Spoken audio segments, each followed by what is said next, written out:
GM Farcaster. It is Thursday. We're all messed up this week. February 15th, and we are bringing you a special edition of GM Farcaster 21 News to start your day with Andrew from Dune. And Adrienne, I am super excited for this. I saw this dashboard yesterday and I was like, okay, this is really cool. And then of course you had a whole comment about that, which was Oh. Hey, babe. Oh, I did. And Andrew, it was. what are you doing to us? Okay, He doesn't even know. You have this incredible dashboard with lots of useful stats, and then somewhere mid of the page, you drop new status symbols. Yeah. Yeah. And so we were joking now, because usually we're like, no, it's not VIP. He just doesn't know. It's the Faristocracy. He just didn't know. He didn't know. So he changed all these names on us, and we're like, who? What? Okay, we have new things to shoot for now. I was a little disappointed, by the way, that I was not an influencer. I thought I was, and I'm like, what's going on? No, it was really funny. But Adrienne's like immediate comment was, "Get up, babe! New status symbols just dropped." like, as soon as you see it, because we just pretend, we're all everyone. We have fun here. I've been saying from the beginning, Farcaster is just like an incredible place. Yeah. Because it's new and everybody can come in and no one really cares where you're from.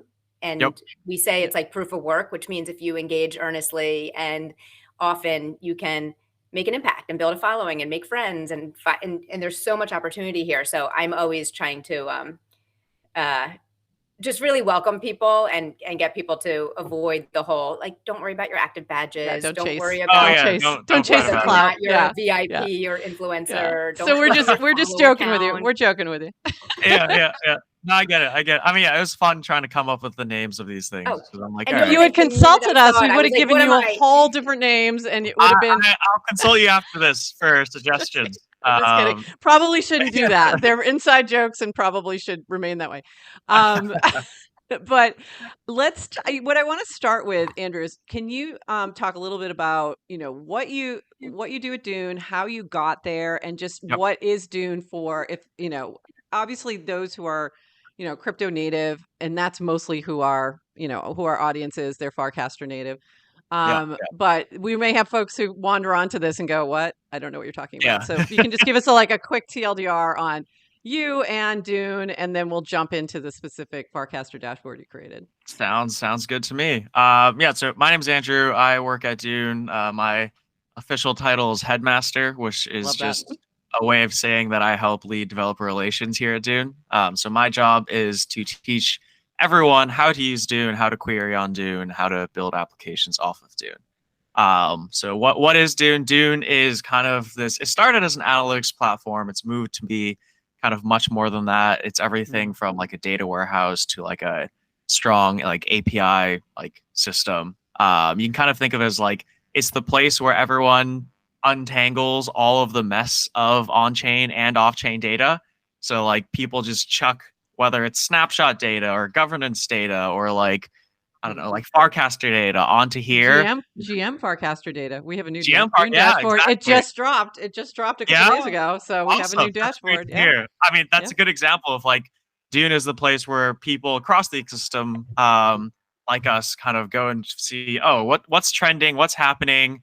And if there's no dashboard for it, one of our thousands of wizards will, we call our analyst wizards. One of our thousands of wizards will come and untangle that data for you. And then someone else will then come to that dashboard later and they can go and check the query. Everything's open source. They can go build upon it and be like, they showed XYZ about viewership on GM Farcaster. I want to see more information about collectors and their personas, and someone will go do that. So it's kind of really this. Cool. It's this endless rabbit hole. But at the very least, you can find fun dashboards to kind of learn about the ecosystem, learn about what's happening across Ethereum, Bitcoin, Solana, literally almost every big ecosystem. So I find Dune to be just amazing. If you think about this so I'm an actual university professor and I teach a class on blockchain. So I have an assignment where I have a couple assignments that relate to Dune. And I did incorporate it into my NFTs in the metaverse class this semester where they were researching a particular project. They had certain ones assigned and they had to find 2 dashboards that related to them. And dig into that data so that they had that real data. It wasn't just self-reported data, right? It's on chain, it's provable. It just to me is like very different from what we're used to in Web 2, where Totally. the data is mostly behind walls or behind paywalls. If you can get it, you have to pay for it. So an open source, like I can pull anything kind of thing is just, it's different. It's unique. It's very Web3 ethos, public goods. And I can't say enough about Dune. And by the way, shout out Dr. Dune, SQX, who helped us do our Is that who helped you do your dashboard? That's who helped us do our dashboard. I was like, hey, can you just do that thing? Because I have no idea where to start. So I just he said, sure. And I just, threw him some warps afterwards and a little bit of ETH. And he was like, that's awesome. He was great. I need to shout him out later. Shout out Dr. Dune. Dr. Dune.eth. Yeah, is his ENS, but he's SQX on Farcaster and all other places. Yeah, he's great. So he's been doing some work with Lil Nouns as well and doing some. Wow! I had Lil Nouns. That's a long time ago. Cool. I just threw him a follow. I'll reach out to him. Yeah. So it was it was funny. So we just done that this week, and then I see this dashboard pop up, and we got tagged in your. First of all, one of our chatters, thanks Oxbid, dropped it in our like chat and said, hey, have you seen this yet? And I went, oh, I haven't seen that. And but they sent me the Twitter link. I'm like, is there a Warpcast? Warpcast? I'm like, why did he drop this on Twitter first? But I was looking through the thread and watched the video and I was like, wow, this is fantastic. So what inspired you to sort of jump in and create this dashboard? And then let's sort of talk about, what it's all about. And I'm going to just show on the screen. Sort of, this was the Twitter, and you're not going to see it, but the audience is seeing it. This is the Twitter thread, so go check that out. There's a Warpcast thread. There is a Warpcast thread as well. Oops, there it is. Is a Warpcast thread as well, and then a link to YouTube. So there's a YouTube video. Highly recommend checking that out. That is going to be really useful for those who want to walk through the dashboard. But we're going to do a little bit of that right now as well. So what inspired you to put this together, and then talk about like what is the data that it actually is looking at? Definitely. I think one of the inspirations is definitely the fact that this is just not doable in Web 2. Like this is basically what this dashboard is doing is it's combining your identity data, your social data, and your transaction data, right? So to do that in Web 2, you would need like Stripe and Plaid connections. You would need Twitter API. You'd probably need like 2 or 3 other services as well. That's at least none of those work together. None of them work together. Number one, right? They don't work together. Like just wrangling the identities is its whole service. Like by the time you finish building that analysis, you've built another company, and it's like 5, 10, 20K a month at least.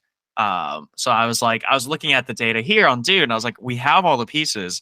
I can put this together and like people can see that you can do like pretty complex social like plus transactional data analysis basically for free. Like anyone can go, like this isn't just a cool dashboard for show. Anyone can go and click into a query, learn how it's made, and run it on like Dune's free tier, so that's pretty powerful as an example. I also think analytics in this space kind of moves as like step functions. So like someone has to make a big push, and then a lot of people make a bunch of incremental improvements and like deep dives until someone has another big idea, and then it's like a step function again. So I was like, I've already worked with social and on-chain data a lot over the past 5 or 10 years. So I was like, okay, there's an easy way we can build like trending words, trending users, trending channels as a set of queries that like, one, if you're non-technical, you can still go in here and like learn from it, use the filters. But if you're technical, you can start querying off of this data, like these data sets, instead of starting from scratch. Like starting from scratch, it's still fine. You can still learn to work with like Nanar data, which is basically Nanar is the provider of Farcaster data for us. Like you can go and build it yourself still. Yeah, shout out Rich, shout out Manon, shout out Vincent. They've got amazing team. So that's really the inspiration here, is just like show people what's possible, make it easier for both non-technical and technical people to like go one step deeper and like see what we can learn, see what we can build. And also starting to put out some labels and tiers into it is also part of the fun. Cause I think it's like, it's an honest question of like, if you're on Reddit, like, how do you think Reddit categorizes their subreddits? Like, what do they, like, how do they label their users? Like, that's something they've built up over 10, 15 years. But none of that's public. So it's like, okay, now let's try to replicate that analysis publicly, see what we can build. So amazing. Andrew, you just said fun. I just want to, when you're kind of doing everything, but you're like, and how do you make it fun? Which is just so the Farcaster ethos of everything we're doing is like, yeah, be playful too. It's amazing. Exactly. Yeah. I always talk about that in nouns. We just, wrap everything in a box of fun. I used to own the nouns box. The box head noun. But we always talk about that. Like that's what, you can do the serious things and the data analysis and everything. But if you make it fun, then the best outcome is usually the most entertaining sort of thing. Yeah, so, agreed. Definitely, I think that's, but there's another piece to this that I find really interesting is that we've talked a lot about this in nouns in particular, of like trying to quantify an on-chain reputation in some way. And there's always been these missing pieces. And a lot of that missing piece was the social layer that you couldn't really capture, like from Twitter and things 100%. like that and Instagram. So if you just, don't worry about that and just focus on Warpcast and Farcaster, you can do that. Like you can connect that social layer. And that to me is what's really interesting, exciting, and different. So I love, so you mentioned, you said something that I want to just double click on really quick is you said you've been looking at social data for a while. So what, can you speak to that just a little bit more? Where, how, what is that? And then how do you see this? Like what's the unlocks here that change things? Definitely. Yeah. I guess diving a little bit into my background. My background was more actually from the finance and like credit side. I used to work at Barclays. So a lot of my analysis back then was really understanding like the relationships between entities at a financial level, to understand like how credit healthy, I guess they are, more at an institutional level, but like institutional, small, medium business. So you started to learn a little things about like, there's kind of three avenues that you track. There's like ability to pay, willingness to pay, and like reliability of payments, and like I think a lot of that like tracks into like the social element as well. Cause like one of the first things I did when I entered the crypto space was I actually went to work at Mirror.xyz. It's like a decentralized publishing platform. And I helped them do like a social based airdrop where the idea was like, okay, we have people like crowdfunding each other, buying each other's NFTs, voting for each other in what we called token race at the time, or right race. And it's like, can you start to create a graph based off of their transactions and voting of each other, such that you can identify the key persons in that network? So this gets a little technical, but it's there's a theory of called like betweenness centrality, which is like if I have a graph, like let's say I have 3 groups, there's always going to be a few people connecting those groups, right? So betweenness centrality is like the algorithm that tracks like if you go from person A to person B for every single person in the network, which person C in the middle is crossed the most, right? So you can basically just think of like, okay, person like A to D crossed through C, person B to D crossed through C, so C is going to have the highest betweenness centrality. And we actually use that to do an airdrop to add in, like choose which new members to bring into the platform first. So it's like, I've always been playing with like, okay, more on the financial side or more on the social side, trying to tie things together, trying to understand people's intents.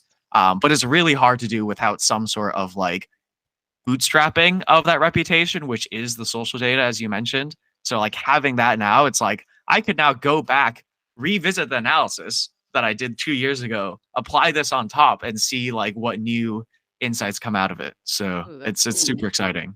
Yeah, that's really interesting. So I want to, I'm going to show the dashboard on my screen so that our viewers can see it. So you've got, it sort of starts with trends at the top here. And you pulled, so for trends for you was pulling sort of the keywords that you're seeing trending is what I'm getting from this. And of course, DGen is at the very top. But what I was curious about is, did you understand why?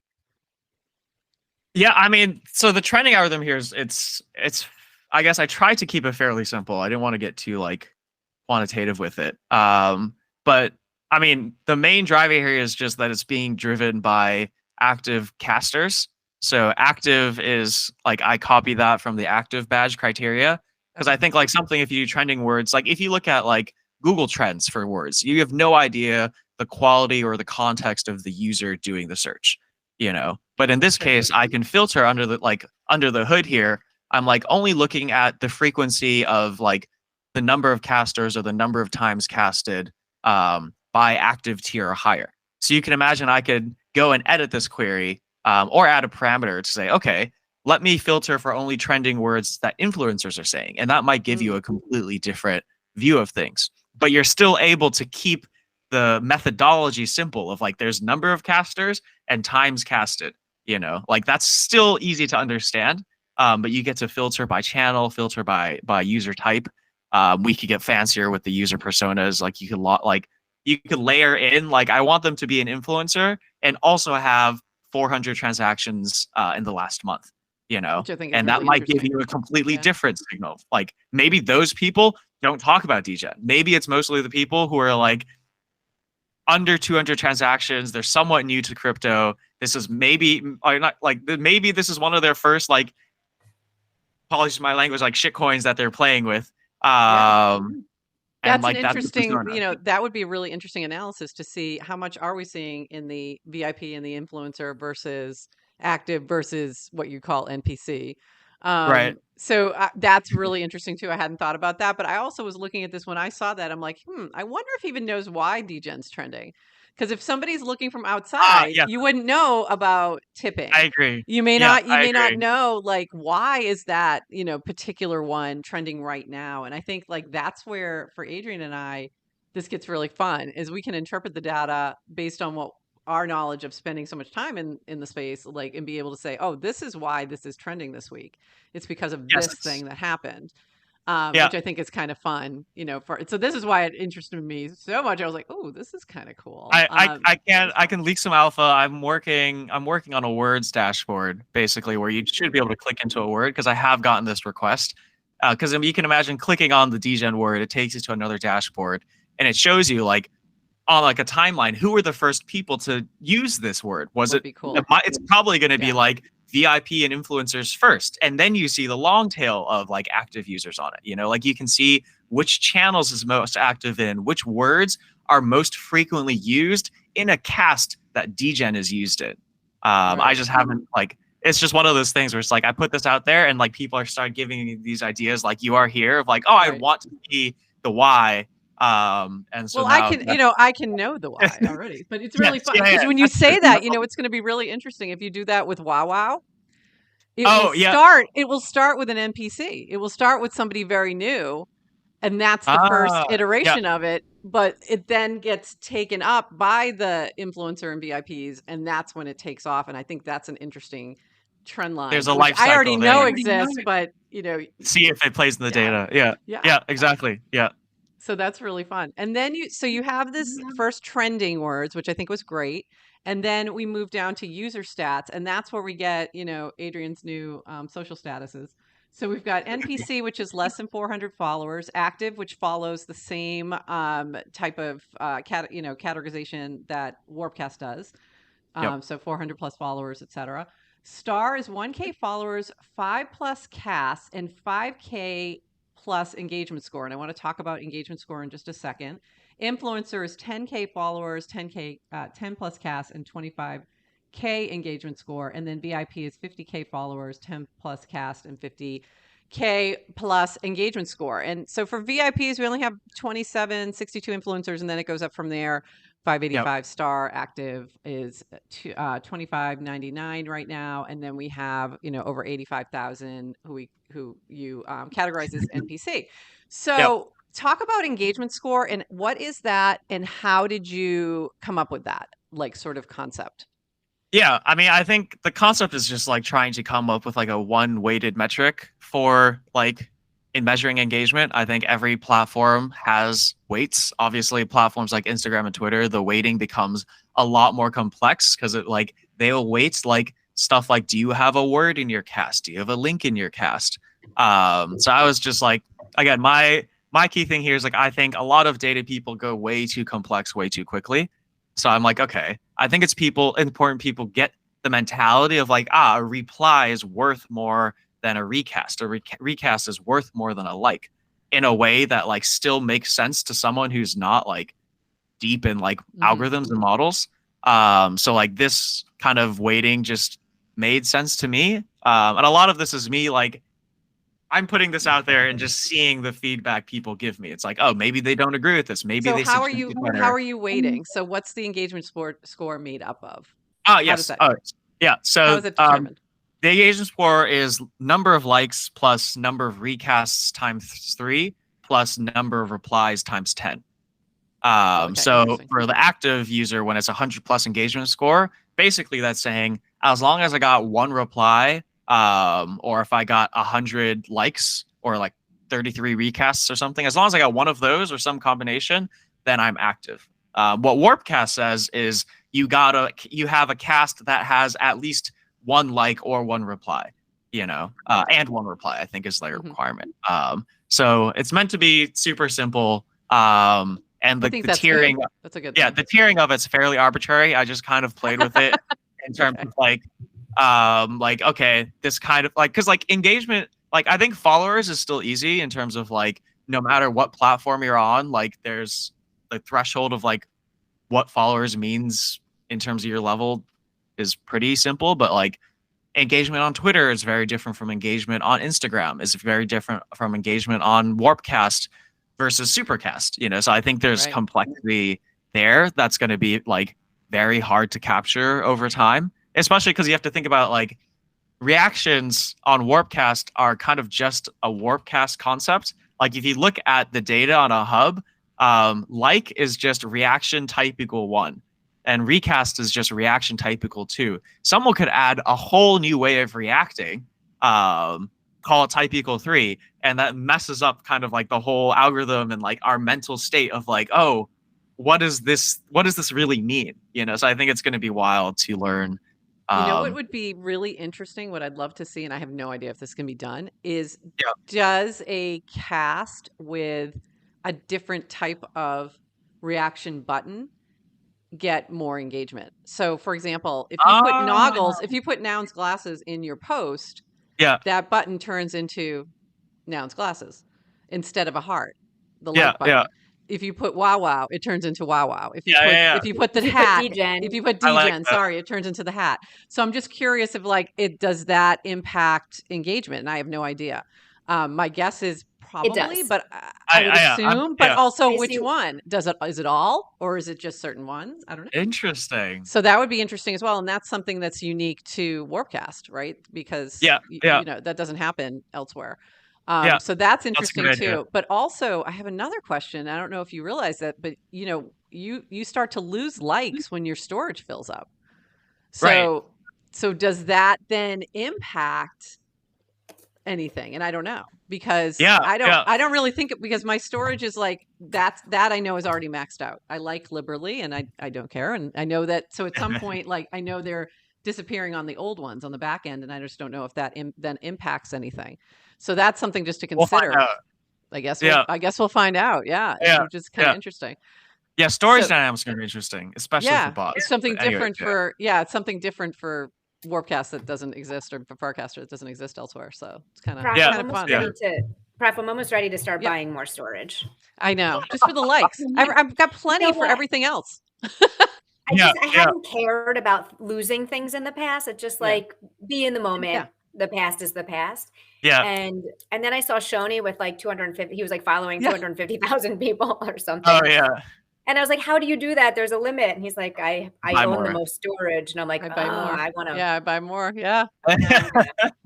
Isn't that funny? I know. If you had asked me a couple of years ago, would you pay for storage on my a God. social platform, I'd be like, what are you, out of your What are you mind? talking Of course about? I wouldn't. Why would I do that?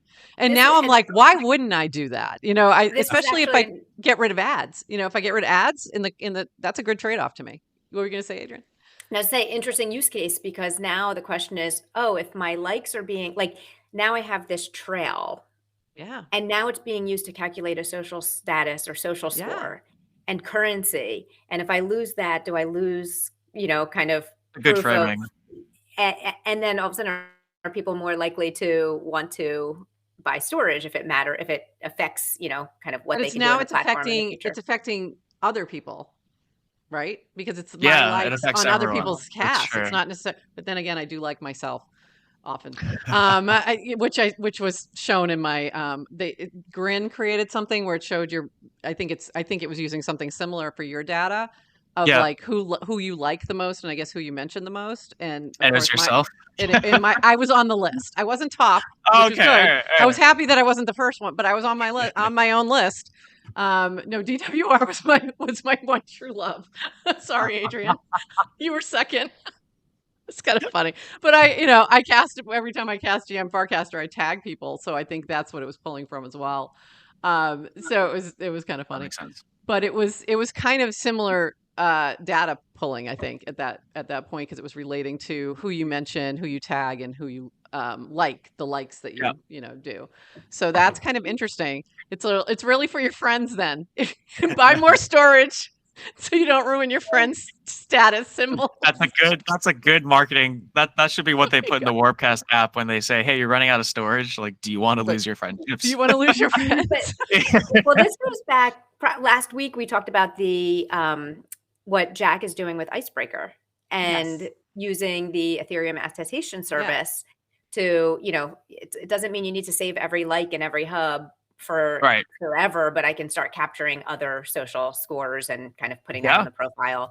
There's, obviously you've got the OG NFT that drop, so there's probably other indicators that we could use in the future. The OG. Yes. It's going to be the OG and held. The OG and held didn't sell is important, because you could buy the OG, right? That's true. We don't sell.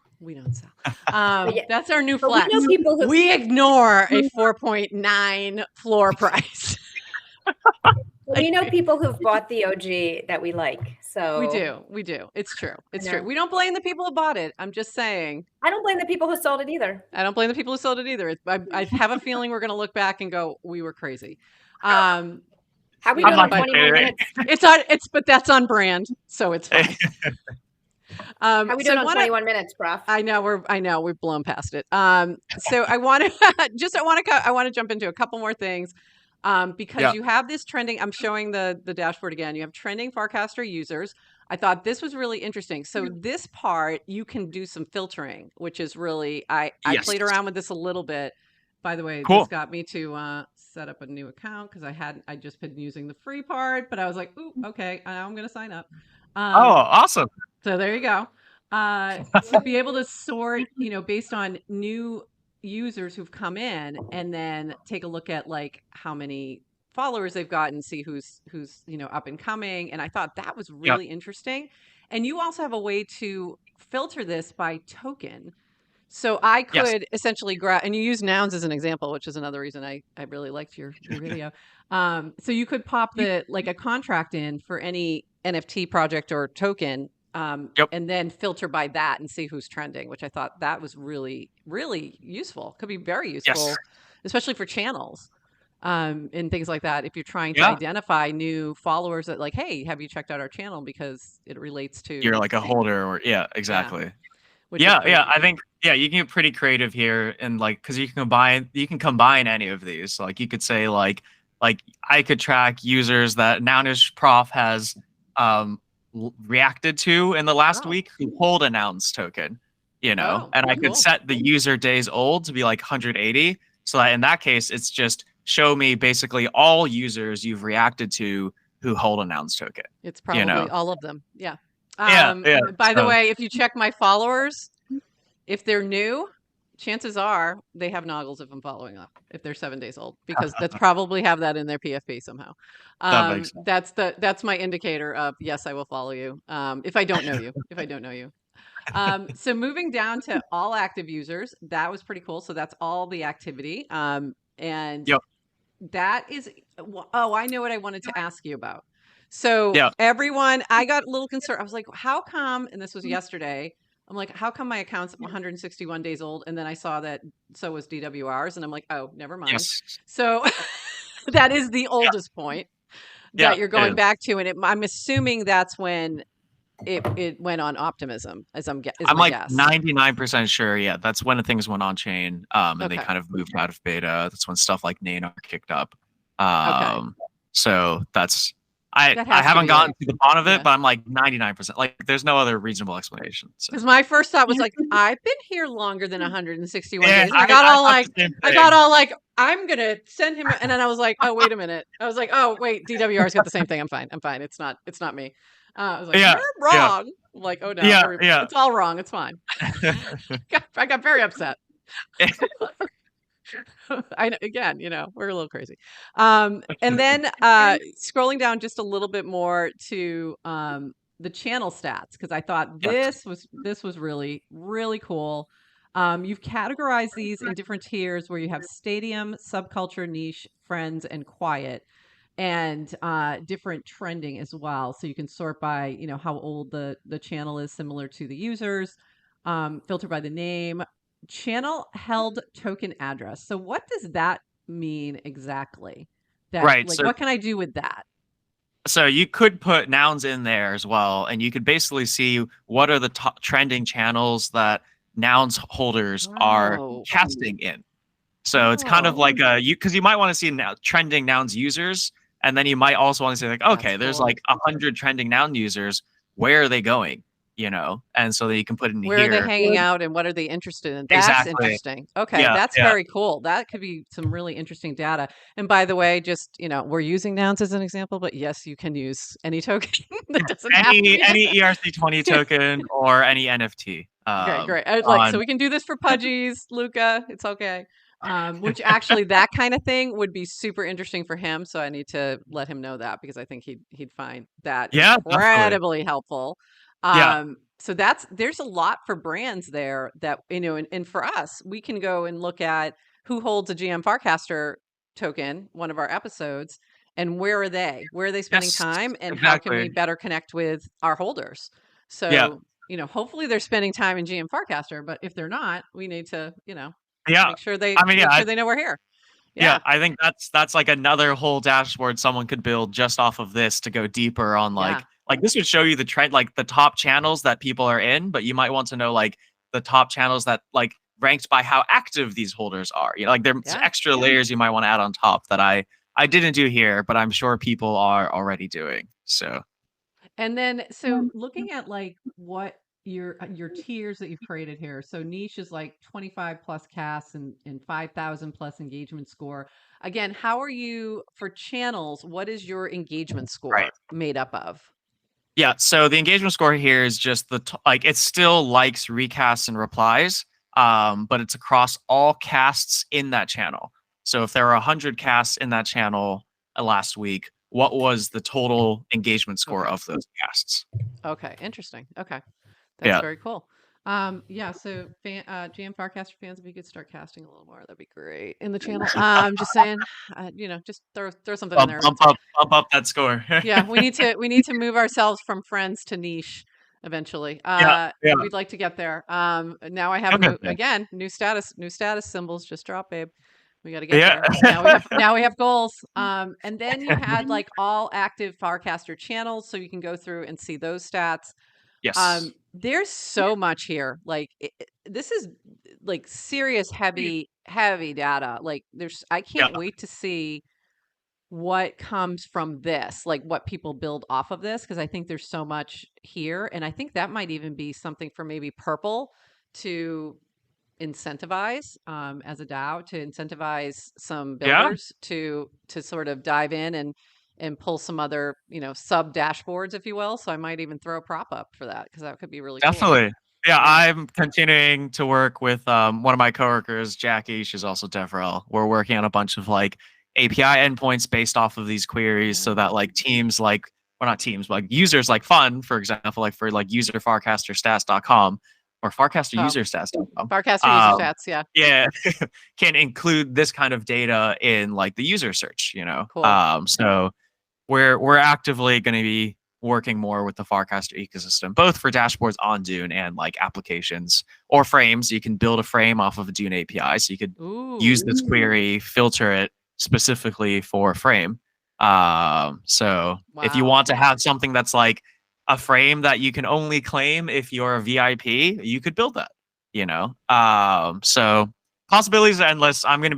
I've been active on Warpcast. I'm gonna get even more active. Oh yeah, I think you just got sucked in. I saw you were made a channel host in Data, in the Data channel, and they're like, "Oh, come on in." Yeah, they're gonna eat you up. This is fantastic. This is I will share. Sorry, I know we're coming up on time. I will share. I have my own little on-chain community called the Byte Explorers. I'll pop up the dashboard link. Awesome. And we'll share that. We'll share that in the show notes. That's awesome. Yes. Yeah, we're gonna launch some fun experiments on Farcaster where it's like if you hold a certain token and like if you earn a question token basically for asking good questions, then your cast will get spotlighted by a bot. And hopefully then people from my community will come and answer your questions. So basically it's kind of this trying to do a curation system based on tokens on top of Farcaster. So do you have a channel as well for this community? Yes, there's Byte Explorers, the channel. Awesome. Still building stuff up, getting things in the works, but fun experiment. Is it quiet, or is it friends, or is it niche? What is it? I think it's friends. It's friends.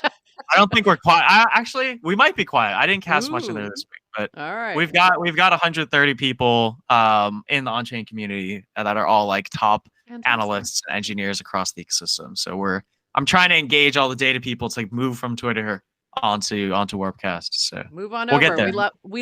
We will appreciate you more than Twitter will. We're going to tell you right now. We're going to love your data so much.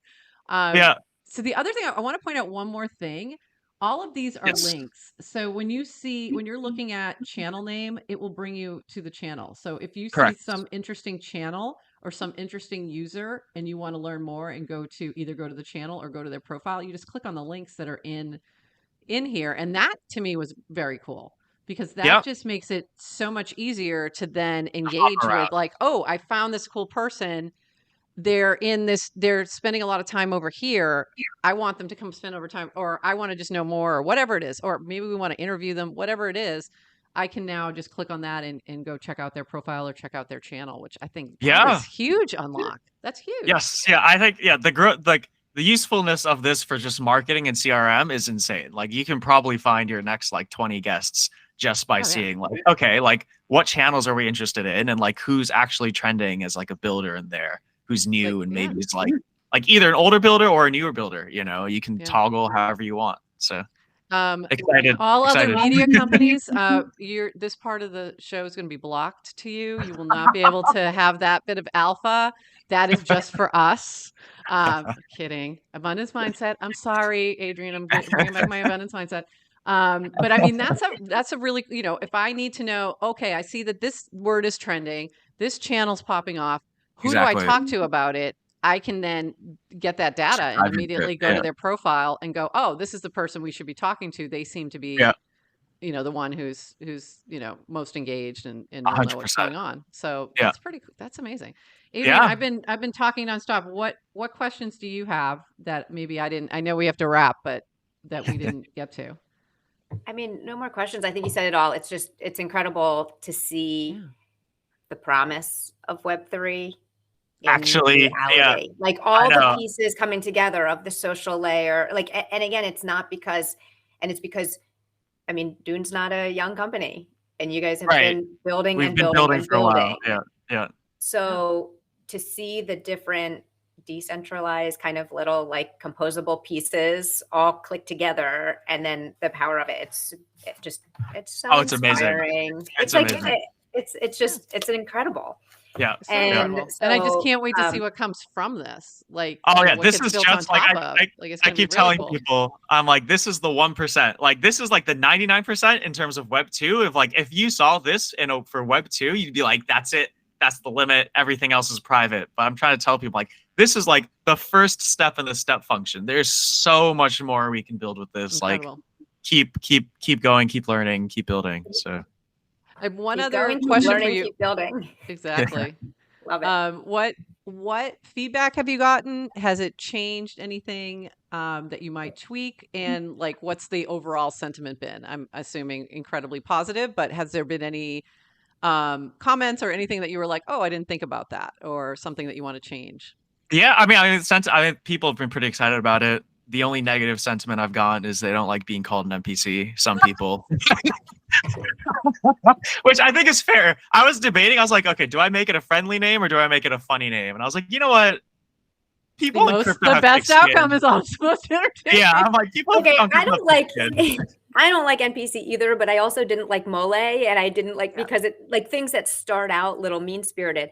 But Farcaster has a way of taking things that are mean in spirit, but like throwing it on the feed with so much love and humor. So I think we can do the same for NPC. People will own it. People will proudly There's be going to NPC. be, I guarantee you, probably by the end of the day, there'll be some NFT that only the NPCs can claim, or something like that, or some like, I'm only giving my DGen if you're an NPC. The reverse active. It'll be the reverse active. That's hilarious. Quick question from the chat for people new to Dune. If people know Splunk well, will they be able to pick up Dune easily? I don't know what Splunk is. Oh, Splunk's enterprise. Like like whatever. We don't have the answer. You don't have to answer it, Andrew. I never worked in Web 2. I worked straight into Web 3, so I don't know a lot. I'll just say, I actually think anyone, like, there's tutorials on Dune. If you understand data, you'll have to kind of learn a little Dune SQL-y type language, but you can figure it out. So I was gonna say I have a newsletter, cryptodatabytes.com. I've got over 60 articles with videos and tutorials on there, just like talking everything about Web3 data, about the tools, about how to learn SQL, about how to use these dashboards. And the beauty of Dune is if you learn Dune, you can learn Dune to query Farcaster data, but you can query. Yes, you get the whole thing. Like, it's all crypto data, so it's like unlike Splunk where you have to install into your own kind of and it applies to any company you go to. Like, you don't have to relearn the company's data stack. It's like, oh, you know Dune, you are now immediately employable at any crypto company. Ooh, look at that. So, and the hiring speed is insane. I've gotten 8 or 9 job openings sent to me just in the last week. So you're probably gonna get 600 more by the end of this, interview. For real, because it's, and I've said that to students too, especially my computer and software engineering students. I'm like, you guys should be doing that. If you can dive in and learn this, it's going to be a huge skill. And they don't listen.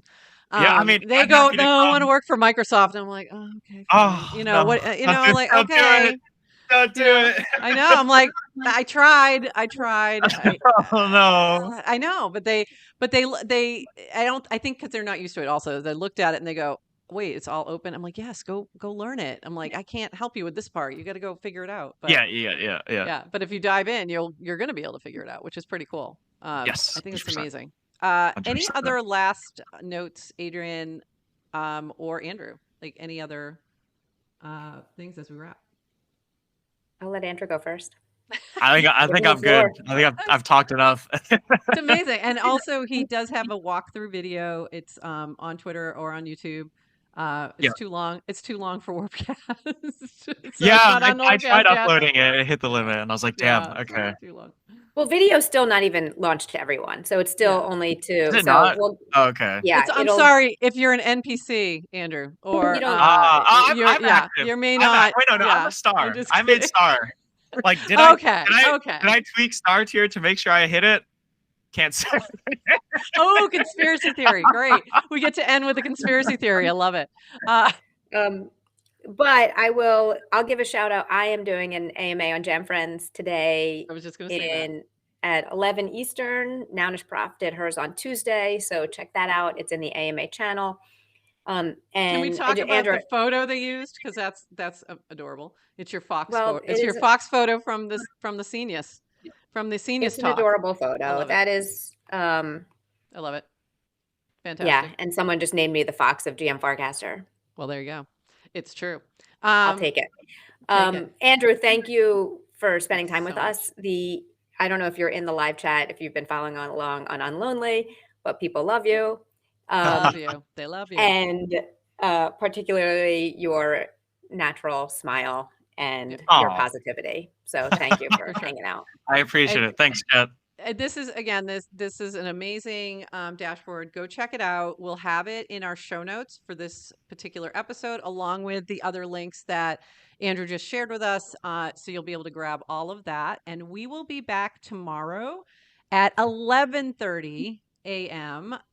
Eastern with Matthew from Eventcaster, which is now called events.xyz, I believe. And we'll be talking all about ETH Denver. So Andrew, are you going to be in ETH Denver? I will. I'll be there Tuesday to Saturday. So fantastic. I'll see well, Saturday evening, Farcaster meetup. So if you're still here, I'm flying out Saturday morning. Bummer. But I'll see you guys around. I'm very easy to spot. I think Pizza Dow Wednesday night. I'll be there. Come. Okay. By. All right. We'll have Sounds some pizza. good. We'll talk data. It'll be fun. Awesome. That's it, everybody. We'll see you tomorrow. Bye-bye. Take care.